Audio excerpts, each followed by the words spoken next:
My daughter-in-law became CEO and fired me in front of everyone. We don't want outdated people in the company. As I packed my things, I smiled and said, "Good luck." That's when my millionaire son walked through the door. "I'm glad to have you here. Follow my story until the end and comment the city you're watching from, so I can see how far my story has reached." The conference room fell silent as Amara's voice cut through the air like a blade. "We don't want outdated people in this company anymore." Her words echoed off the glass walls, and I felt every pair of eyes in the room turn toward me. 23 employees, some I'd hired myself, others I'd mentored for years, all watching as my daughter-in-law delivered what felt like a public execution. I sat there, my hands folded carefully in my lap, trying to process what had just happened. At 65, I thought I'd seen everything life could throw at me. I'd survived my husband's death, raised Mitchell as a single mother, and helped build this company from the ground up. But nothing had prepared me for this moment. "Maureen," Amara continued, her voice sickeningly sweet now, "your services are no longer needed. Please clean out your office by the end of the day." The fluorescent lights hummed overhead, the only sound in the suffocating silence. I could see Sarah from accounting dabbing at her eyes with a tissue. Tom from marketing looked like he wanted to say something but kept opening and closing his mouth like a fish out of water. These people had become my second family over the years, and now they were witnessing my professional funeral. I stood up slowly, my knees protesting after sitting through what I now realized had been a setup, disguised as a quarterly review meeting. My hands didn't shake, though I expected them to. Instead, I felt an odd sense of calm washing over me, like the eye of a hurricane. "Well," I said, my voice steady and clear, "I suppose that's that." I gathered my notepad and pen, the same ones I'd used in countless meetings just like this one. "I'll gather my things." Amara's perfectly manicured eyebrows rose slightly. I could tell she'd expected tears, maybe begging, certainly some kind of emotional outburst that would validate her decision to the room full of witnesses. Instead, I walked toward the door with my head held high. "Maureen," called out James from the design team, his voice thick with emotion. "This isn't right. You built this place." I paused at the doorway and turned back to look at him, then at the rest of the room. "Thank you, James. That means more than you know." My eyes found Amara's, and for just a moment, I saw something flicker across her face. Uncertainty, maybe, or fear. The walk to my office felt endless. 37 years I'd been with this company. I'd started as a secretary when Mitchell was just a toddler. Worked my way up to operations manager, then to vice president. I'd seen this place grow from a small family business to a multi-million-dollar operation. And now, in the span of 5 minutes, it was over. My office door creaked as I opened it, a sound I'd been meaning to fix for months. Now someone else would have to deal with it. The space that had been my second home looked smaller somehow, as if Amara's words had physically shrunk everything I'd accomplished. I pulled out the cardboard box I kept in my closet, originally intended for donations to charity. How fitting that it would now hold the remnants of my career. Picture frames went in first. Mitchell's graduation photo, a snapshot of the company's first major contract signing, a group photo from last year's Christmas party when everyone still smiled at me. As I packed, I found myself thinking about Amara, beautiful, ambitious Amara, with her perfect blonde hair and her MBA from some prestigious university. She'd swept into our lives 3 years ago like a whirlwind, and Mitchell had been absolutely smitten. I'd tried to be welcoming, tried to see what my son saw in her, but there had always been something that didn't sit right with me, something I could never quite put my finger on. The soft knock on my door frame interrupted my thoughts. "Mrs. Patterson?" It was Emily, one of the younger accountants. Her eyes were red-rimmed and she clutched a tissue in her hand. "Yes, dear? I just wanted to say, this is wrong. Everyone knows how much you've done for this company, for all of us." I smiled at her, genuinely touched. "Thank you, Emily, but sometimes change is necessary." Even as I said the words, I didn't believe them. This wasn't about change or progress. This was about something else entirely. After Emily left, I continued packing in silence, my coffee mug with the chip on the handle from when I'd dropped it during a particularly stressful budget meeting 5 years ago. the small succulent plant that had somehow survived despite my notorious black thumb, the award plaque from the Chamber of Commerce recognizing our company's contribution to the community. By 4 o'clock, my office was stripped bare except for the furniture. The walls looked naked without my certificates and family photos. I took one last look around, memorizing the view from my window that overlooked the parking lot where I'd watched so many employees come and go over the years.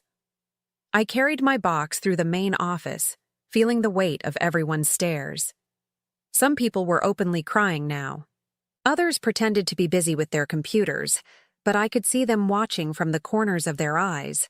Amara was waiting by the elevator, her arms crossed and a satisfied smirk playing at the corners of her mouth. "I trust you have everything?"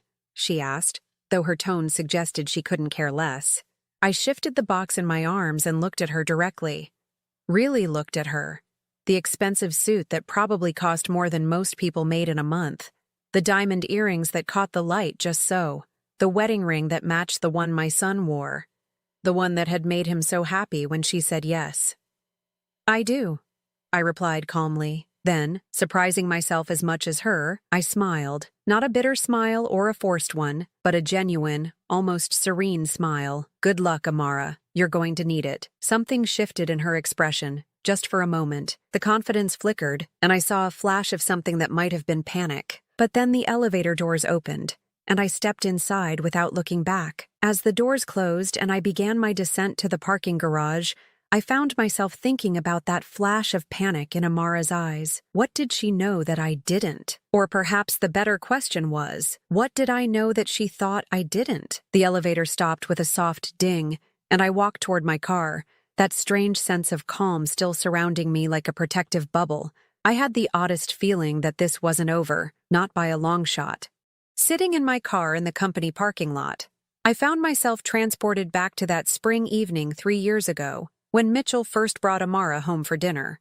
I should have trusted my instincts then, but love makes us blind, and Mitchell had been so radiantly happy. "Mom, I want you to meet someone special," he'd said on the phone that Tuesday afternoon.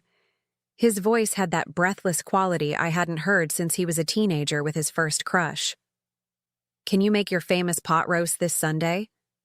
I'd been delighted. At 38, Mitchell had had his share of relationships, but none that warranted meeting his mother. I'd spent the entire weekend fussing over the house, polishing silverware that hadn't seen daylight in months, and practicing conversations in my head. When Sunday arrived, I heard Mitchell's key in the front door just as I was pulling the roast from the oven. "Mom, we're here," he called out, and there was something in his voice, a nervous excitement that made my heart flutter with anticipation. "Coming." I wiped my hands on my apron and hurried to the living room, where Mitchell stood with his arm around the most beautiful woman I'd ever seen in person. She was tall and willowy, with cascading blonde hair that looked like it belonged in a shampoo commercial. Her dress was simple but elegant, the kind that whispers money without shouting it. "Mom, this is Amara Chen," Mitchell said, his eyes never leaving her face. "Amara, this is my mother, Maureen." Amara stepped forward with a smile that belonged on magazine covers. "Mrs. Patterson, I've heard so much about you. Mitchell talks about you constantly." Her handshake was firm, confident, but there was something in her eyes that didn't quite match the warmth of her smile. Something calculating. "Please, call me Maureen," I said, immediately chiding myself for looking for problems where there probably weren't any. "And I've heard nothing about you, which means my son has been keeping secrets." Mitchell laughed, but it sounded forced. "I wanted it to be a surprise. Amara and I met at that business conference in Chicago last month. During dinner, Amara was the perfect guest. She complimented the food, asked thoughtful questions about the family photos on the mantel, and listened with apparent fascination as I told stories about Mitchell's childhood. She even insisted on helping with the dishes, though I noticed she was careful not to chip her manicured nails. "Your home is so cozy," she said as we worked side by side at the sink. "It must have been wonderful growing up here, Mitchell." But something about the way she said it, with just a hint of condescension in the word cozy, made my shoulders tense. When she thought I wasn't looking, I caught her surveying the modest furnishings with the kind of expression someone might wear when visiting a quaint museum. After they left that evening, I called my sister Linda. "There's something off about her," I confessed, staring at the lipstick mark Amara had left on my good water glass. "Maureen, you always say that about Mitchell's girlfriends," Linda reminded me. "Remember Jessica? You were convinced she was after his money, and she turned out to be one of the sweetest girls I've ever met." Linda was right, of course. I had a tendency to be overprotective when it came to Mitchell. He was my only child, and after his father died when he was 15, we'd become exceptionally close. Maybe too close. Over the following months, I watched Amara slowly weave herself into Mitchell's life. She had an MBA from Northwestern, she told us, and worked in corporate consulting. She was between jobs, she explained with a delicate sigh, having left her previous position due to philosophical differences with management. Mitchell was completely enchanted. He started dressing differently, trading his comfortable khakis and polo shirts for expensive suits that Amara helped him pick out. His apartment, which had always been functional but lived in, suddenly looked like something from a home decorating magazine. "She has such good taste," he gushed to me during one of our weekly lunches. "You should see what she's done with my place. It's like having a whole new life." That phrase stuck with me. A whole new life. As if his old life, the one that included his mother and childhood friends and familiar routines, wasn't good enough anymore. The changes in Mitchell became more pronounced as the months passed. He started missing our weekly lunches, usually with apologies and explanations about important business dinners or weekend getaways that Amara had planned. When we did see each other, Amara was usually with him, steering conversations toward topics that excluded me or gently correcting his stories about our family. "Oh, Mitchell, you're being modest," she'd say with a laugh when he talked about his college achievements. "You don't need to downplay your success for anyone." The implication being that he was downplaying it for me, his own mother. The wedding announcement came exactly 18 months after that first dinner. They'd decided on a small ceremony, immediate family only, at an expensive resort in Napa Valley. "Nothing fancy," Mitchell assured me, though the venue probably cost more than I made in a year. I tried to be supportive, tried to focus on Mitchell's happiness, but Amara made it increasingly difficult. During the wedding planning, she would ask for my opinion on flowers or music, then explain why my suggestions wouldn't work. "Maureen, that's sweet, but we're going for a more sophisticated aesthetic," became her standard response. The night before the wedding, as I sat alone in my hotel room, I called Linda again. "I feel like I'm losing him," I admitted, tears finally coming after months of keeping them at bay. "Maureen, this is normal," Linda said gently. "When children get married, the dynamic changes. It doesn't mean Mitchell loves you any less." But it felt like less. It felt like Amara was systematically erasing me from my son's life, one small change at a time. And the most frustrating part was that she was doing it so skillfully, so subtly, that pointing it out would make me look like a jealous mother who couldn't let go. The morning after the wedding, as Mitchell and Amara prepared to leave for their honeymoon in Europe, Mitchell hugged me goodbye. "Thanks for everything, Mom," he whispered in my ear. "I'm really happy." I held him tight, breathing in the familiar scent of his cologne mixed with something new, Amara's expensive perfume that seemed to cling to everything now. "That's all I want," I whispered back, "your happiness." But as I watched them drive away, Amara's perfectly manicured hand resting possessively on Mitchell's arm, I couldn't shake the feeling that I'd just witnessed something more significant than a honeymoon departure. It felt like a goodbye. Now, sitting in this parking lot 3 years later with a cardboard box full of my career in the back seat, I realized my instincts had been right all along. Amara hadn't just wanted Mitchell's love, she'd wanted his life. And eliminating me from the company was just the latest step in her systematic takeover. What I couldn't understand was why Mitchell was letting it happen. The son I'd raised was loyal and protective, especially when it came to family. The Mitchell I knew would never stand by while someone treated his mother this way. Unless he didn't know. Unless Amara was even more cunning than I'd given her credit for. I started my car and pulled out of the parking lot, glancing once more at the building where I'd spent most of my adult life. Something was very wrong here, something beyond a simple case of a controlling daughter-in-law. As I drove home, one thought kept echoing in my mind. If Amara had lied about this, what else had she lied about? I was halfway home when my phone rang. The caller ID showed Mitchell's number, and for a moment, my heart leaped with hope. Maybe he'd heard about what happened. Maybe he was calling to apologize, to fix this mess his wife had created. "Hello, sweetheart," I answered, trying to keep the strain out of my voice. "Mom, I just landed at the airport. I'm heading straight to the office.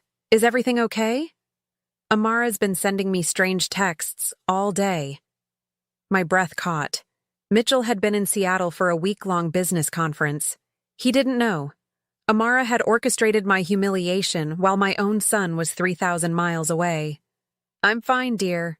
Just had an interesting day at work." I pulled into my driveway, my hands trembling slightly on the steering wheel. "You should probably go straight home, though. I'm sure Amara missed you." There was a pause, and I could hear airport noise in the background. "Mom, you sound weird. What's going on?" "Nothing that can't wait until tomorrow. Drive safely." I hung up before he could ask more questions. Let Amara explain herself. Let her try to spin whatever story she'd concocted to justify firing his mother while he was away. Inside my house, I made myself a cup of tea and sat at the kitchen table, staring at the cardboard box I'd carried in. The silence felt oppressive after years of constant phone calls and urgent emails. For the first time in decades, I had absolutely nothing I had to do. My phone buzzed with a text from Emily. "Mrs. Patterson, after you left, Amara called an emergency meeting. She said you'd been embezzling funds, and that's why you were terminated. Everyone knows it's not true, but she made us all sign NDAs. I'm so sorry." The mug slipped from my hands, tea spilling across the table. Embezzling? Amara was accusing me of stealing from the company I'd helped build? The audacity was breathtaking, but the implications were terrifying. If she was spreading that lie, she was covering up something much bigger than my termination. I grabbed my laptop and logged into the company's financial systems, expecting to find my access revoked. Surprisingly, I was still in the system. Either Amara was more incompetent than I'd thought, or she'd been in such a rush to get rid of me that she'd forgotten about my administrative access. What I found made my blood run cold. Over the past 6 months, there had been a series of transfers from the company's main operating account to a subsidiary account I didn't recognize. Small amounts at first, then increasingly larger sums. The most recent transfer made just this morning was for $50,000. But it wasn't the money that made my hands shake as I scrolled through the records. It was the authorization signatures. Every single transfer had been approved by 2 people, Amara Chen Patterson and someone listed as M. Patterson, secondary authorization. Mitchell's signature, or what looked like Mitchell's signature. I printed out the financial records, my printer humming in the quiet house. 23 unauthorized transfers totaling over $200,000, all bearing my son's apparent approval. Either Mitchell was involved in whatever Amara was doing, or she was forging his signature. The sound of a car door slamming outside made me look up. Through my kitchen window, I could see Mitchell's BMW parked in my driveway, and my son striding toward my front door with a fury I hadn't seen since he was a teenager. He didn't knock. His key turned in the lock, and he burst through the door like a man on fire. "Mom, what the hell happened today?" His tie was loosened, his usually perfect hair disheveled from running his hands through it. "Amara said you quit, but half the staff is calling and emailing me saying you were fired. And something about accusations of theft?" I gestured to the chair across from me. "Sit down, Mitchell. We need to talk." "I don't want to sit down. I want to know why my wife is telling me one story and my employees are telling me another." He remained standing, his hands clenched at his sides. "Start from the beginning." So I did. I told him about the meeting, about Amara's cold dismissal, about the accusation of embezzlement that she'd apparently shared with the staff after I left. I watched his face cycle through disbelief, anger, and something that looked almost like relief. "That's impossible," he said when I finished. "Amara wouldn't do that. She knows how much you mean to me, how much you've done for the company." I slid the printed financial records across the table. "Then explain these." Mitchell picked up the papers, his eyes scanning the numbers.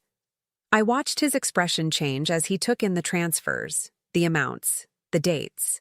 When he reached the signature pages, his face went completely white. "This isn't my signature," he said quietly. "I never authorized any of these transfers." "I didn't think you had." He looked up at me, and I saw my little boy again, confused and hurt, and looking to his mother for answers. "But if I didn't sign these, and you didn't make these transfers, then your wife has been stealing from the company and forging your signature to cover it up." The silence stretched between us. I could see him struggling, trying to reconcile the woman he'd married with the evidence in front of him. It's one thing to suspect your spouse of being cold or manipulative. It's another thing entirely to discover they're a criminal. "There has to be an explanation," he said finally, but his voice lacked conviction. "Maybe she was trying to protect the company somehow. Maybe there's something I don't understand about the finances." I reached across the table and took his hand. "Sweetheart, I know this is hard, but you need to look at the pattern here. She fired me while you were away, accused me of the very crime she's been committing, and made your employees sign NDAs to keep them quiet. This isn't protection. This is a cover-up." Mitchell pulled his hand away and started pacing my small kitchen. "If this is true, if she's really been stealing from us, then she's not just betraying the company. She's been lying to me every single day for months." "I'm afraid it might be longer than that." He stopped pacing and looked at me sharply. "What do you mean?" I hesitated. I'd been carrying suspicions about Amara for 3 years, but saying them out loud would cross a line I couldn't uncross. Once I voiced my doubts about the foundation of his marriage, there would be no taking it back. "Mom, what do you mean?" "I think she's been lying to you since the day you met her." Mitchell sank into the chair across from me, his face in his hands. "I need proof. Before I can do anything, before I can confront her, I need absolute proof." I understood. As much as it hurt to see him defend someone who was destroying both of us, I understood. He'd built his life around this woman, planned his future with her. You don't just walk away from that based on financial records and a mother's intuition. "What kind of proof?" I asked. He looked up, and I saw a hardness in his eyes that reminded me of his father. The kind that leaves no room for doubt, the kind that shows me exactly who I married.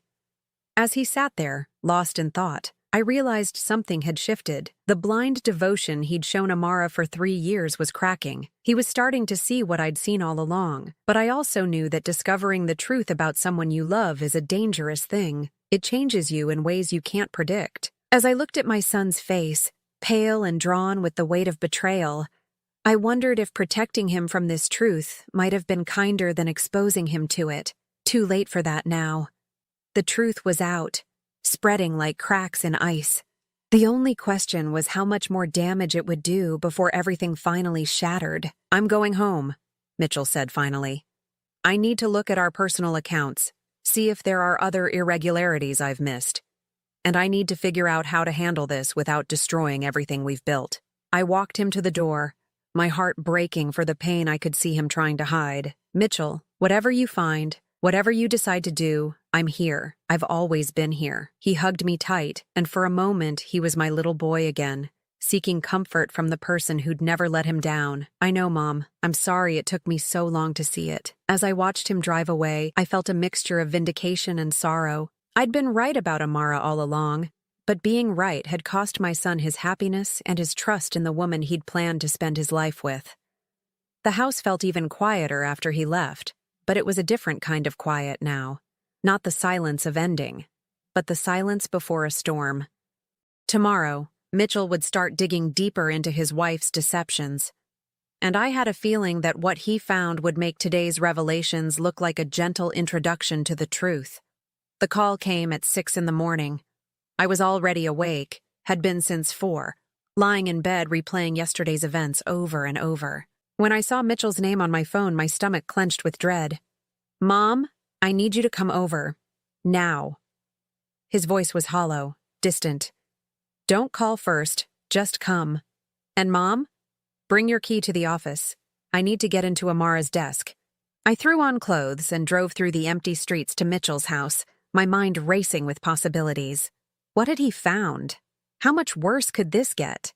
The house was dark except for a single light in Mitchell's study. I let myself in with the spare key he'd given me years ago, back when things were normal, back when I was welcome in my son's home. I found him sitting at his desk, surrounded by papers and laptops, his eyes red-rimmed and hollow. He looked like he hadn't slept at all. Mitchell? I approached carefully, as if he were a wounded animal that might bolt. He held up a manila folder without looking at me. Her real name isn't Amara Chen. It's Amanda Volkov. And she was never between jobs when we met. She was fired from her previous company for embezzlement. The words hit me like physical blows. How did you find out? I hired a private investigator 6 months ago. He finally looked up at me, and the pain in his eyes was unbearable. I started having doubts about little things, stories that didn't add up, phone calls she'd taken another room, the way she'd changed the subject whenever I asked about her family or her past. 6 months ago? Mitchell, why didn't you tell me? He laughed, but there was no humor in it. Because I was hoping I was wrong. Because I was hoping my mother's paranoid suspicions had just rubbed off on me. He gestured to the papers scattered across his desk. Turns out your paranoid suspicions were the only honest thing in my marriage. I sat down in the chair across from him, the same chair where I'd watched him do homework as a teenager, where we'd planned his college applications, where he'd nervously practiced his proposal speech before asking Amara to marry him. There's more, he said quietly. The investigator found records of 2 previous marriages, both to wealthy men. Both ended in divorces where she walked away with substantial settlements. My hands trembled as I reached for the folder. Mitchell, I'm so sorry. Don't apologize yet. You haven't heard the worst part. He pulled out another document, this one with a medical logo at the top. Remember when she told me she was pregnant 6 months into our relationship? When she had the miscarriage that made me propose to comfort her? I nodded, remembering how devastated Mitchell had been, how guilty he'd felt for not being there when she lost the baby. There was no pregnancy, no miscarriage. She faked the whole thing. His voice cracked. The investigator found medical records. She's been on birth control the entire time we've been together. The pregnancy test she showed me, the ultrasound photos, the doctor's appointments, all fake. The folder slipped from my hands, papers scattering across the floor. Oh, Mitchell, she used a fake pregnancy to manipulate me into proposing.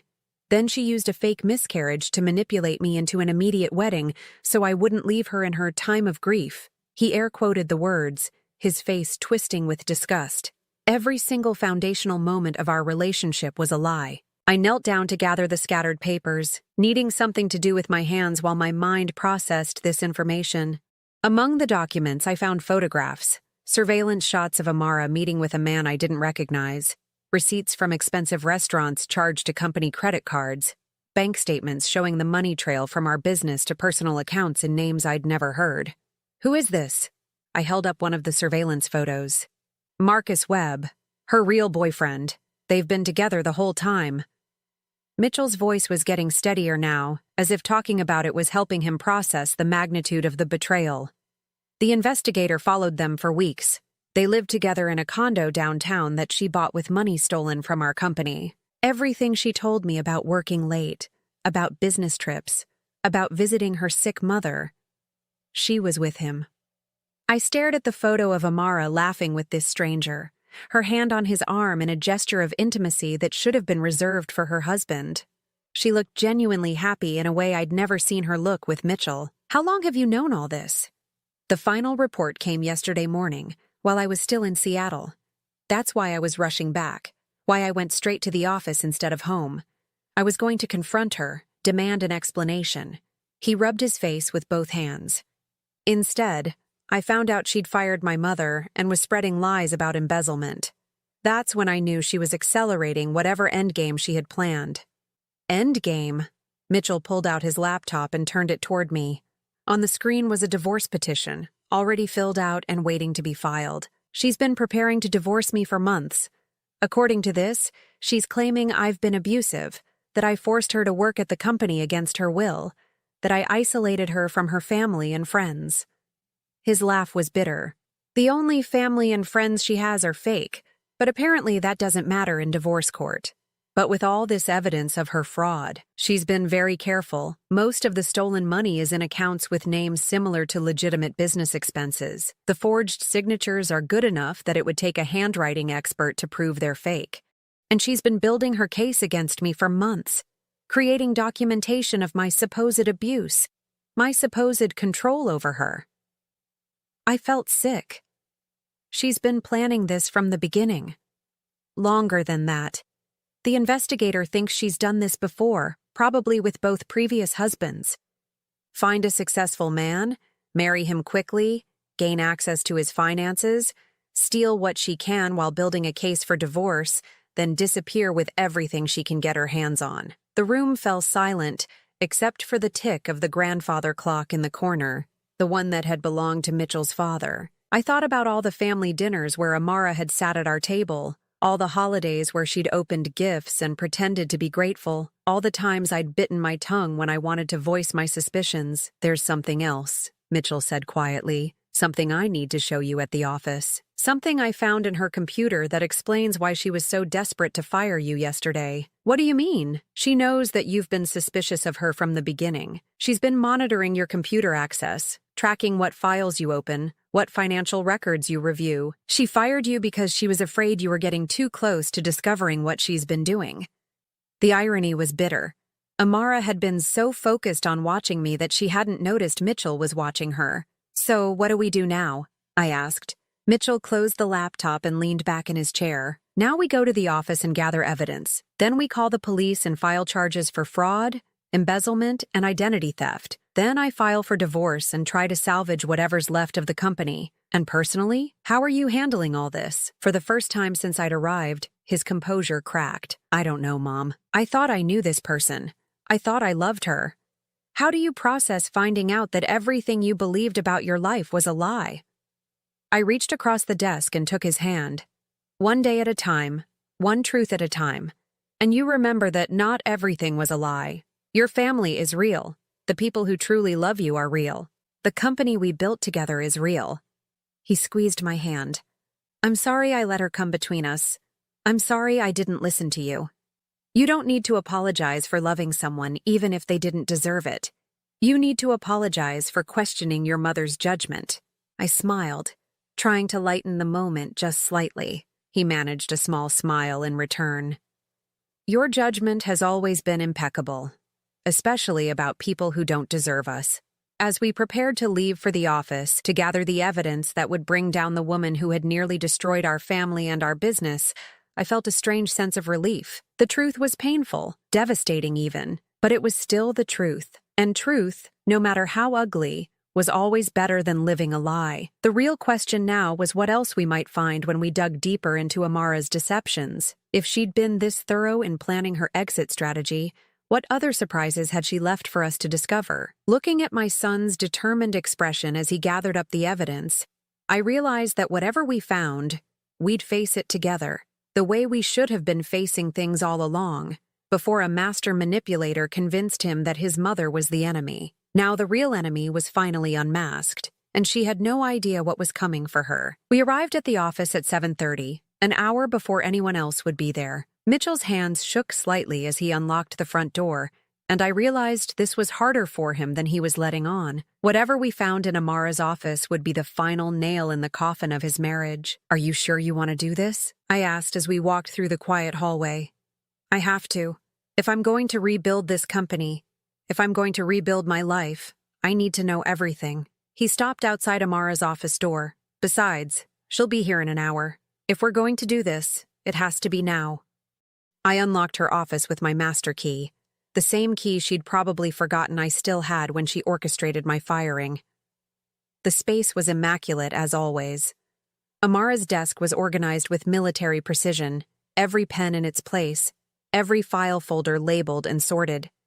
Mitchell went straight to her computer while I searched her desk drawers. In the bottom drawer, hidden beneath a stack of legitimate business files, I found a folder labeled Personal Insurance. Inside were dozens of printed emails between Amara and Marcus Webb, discussing their plans with a casualness that made my stomach turn. "Mitchell, you need to see this." He looked up from the computer screen, his face already grim. Bad news first or worse news first? I handed him the folder. Let's start with bad and work our way down. He scanned the emails, his expression growing darker with each page. She's been planning to frame me for the embezzlement. Look at this one from last week. He pointed to a particular email. M is getting suspicious about the missing money. Time to accelerate timeline. Make sure evidence points to him, not us. Evidence points to him? Mitchell turned the computer screen toward me. She's been using my login credentials to make the transfers. She must have watched me enter my password and memorized it. Every single transaction shows my username as the authorization, with timestamps that correspond to times when I was supposedly in the office. I felt cold dread settling in my stomach. But you have alibis for those times, right? Meeting schedules, security footage? That's the genius of it. She picked times when I was legitimately in the building, just not at my computer. Times when I was in meetings, or in the warehouse, or at lunch.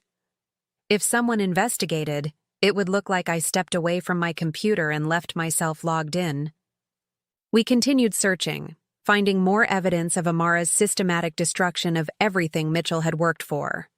She'd been documenting his abusive behavior for months, creating a paper trail of fake incidents and twisted interpretations of normal conversations.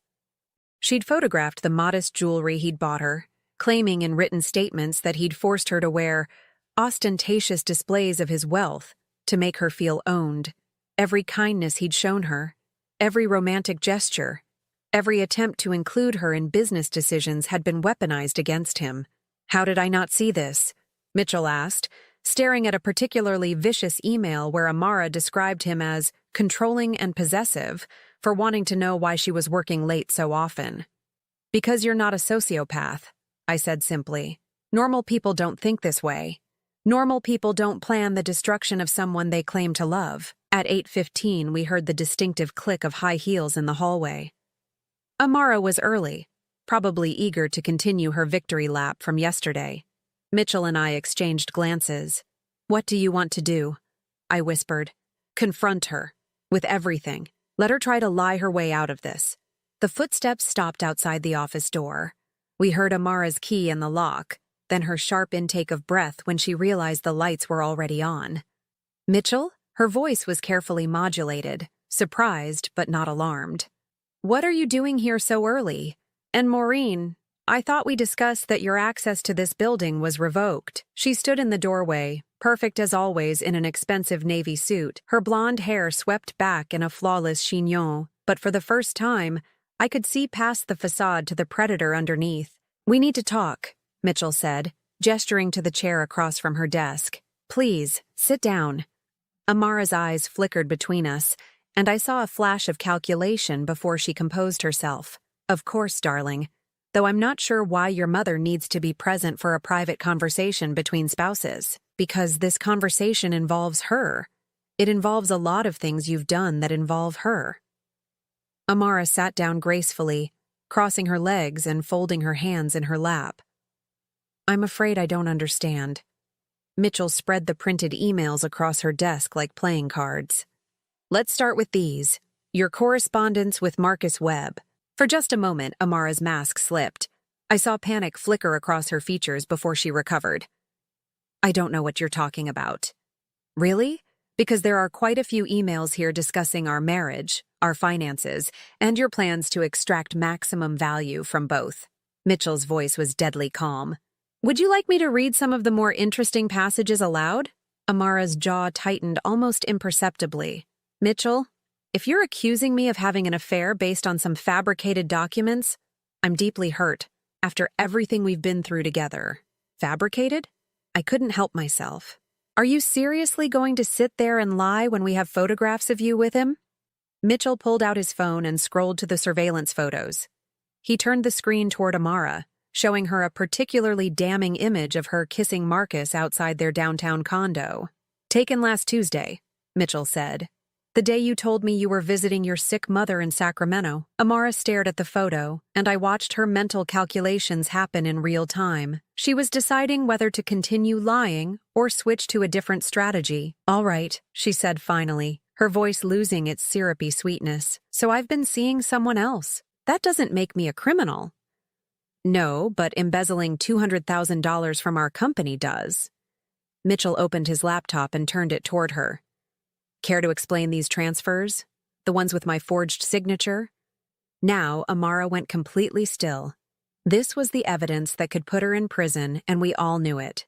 Those aren't forged, she said carefully. You authorized those transfers. You just don't remember because you were so stressed about the business. Mitchell laughed, but it was a harsh sound. I was stressed about the business because money kept disappearing from our accounts. Money that you were stealing. I was protecting our investments, moving funds to safer accounts during the market volatility last quarter. Safer accounts that happened to be in your boyfriend's name? Amara's composure finally cracked. You don't understand the complexity of financial management, Mitchell. You've always been too trusting, too naive about money. And you've always been too greedy and too careless about covering your tracks. I watched this exchange with a mixture of satisfaction and sadness. Satisfaction because Amara's careful facade was finally crumbling. Sadness because I could see the pain in Mitchell's eyes as the last of his illusions about his wife died. Here's what's going to happen, Mitchell continued. You're going to return every penny you've stolen. You're going to sign a confession detailing your fraud. And you're going to leave quietly, without making a scene or trying to destroy what's left of this company. Amara stood up abruptly, her chair scraping against the floor. And if I refuse? Then I call the police right now and you get arrested for embezzlement, fraud, and identity theft. Your choice. For a long moment, nobody moved. Amara stood behind her desk like a cornered animal, her carefully constructed world collapsing around her. I could almost see her weighing her options, calculating whether she could still salvage something from this disaster. Finally, she smiled. It was a cold, calculating smile that made my skin crawl. You know what, Mitchell? You deserve everything that's coming to you, you and your pathetic, jealous mother. She turned her gaze to me, and the hatred in her eyes was startling. You never accepted me. You never gave me a chance. I gave you 3 years of chances, I replied evenly. You used every single one of them to hurt my son. Your precious son is weak. He's always been weak. He needed someone strong to make the hard decisions, to build something real out of this pathetic family business. By stealing from us? By doing what needed to be done. She grabbed her purse from her desk. You want your money back? Sue me. You want to press charges? Go ahead.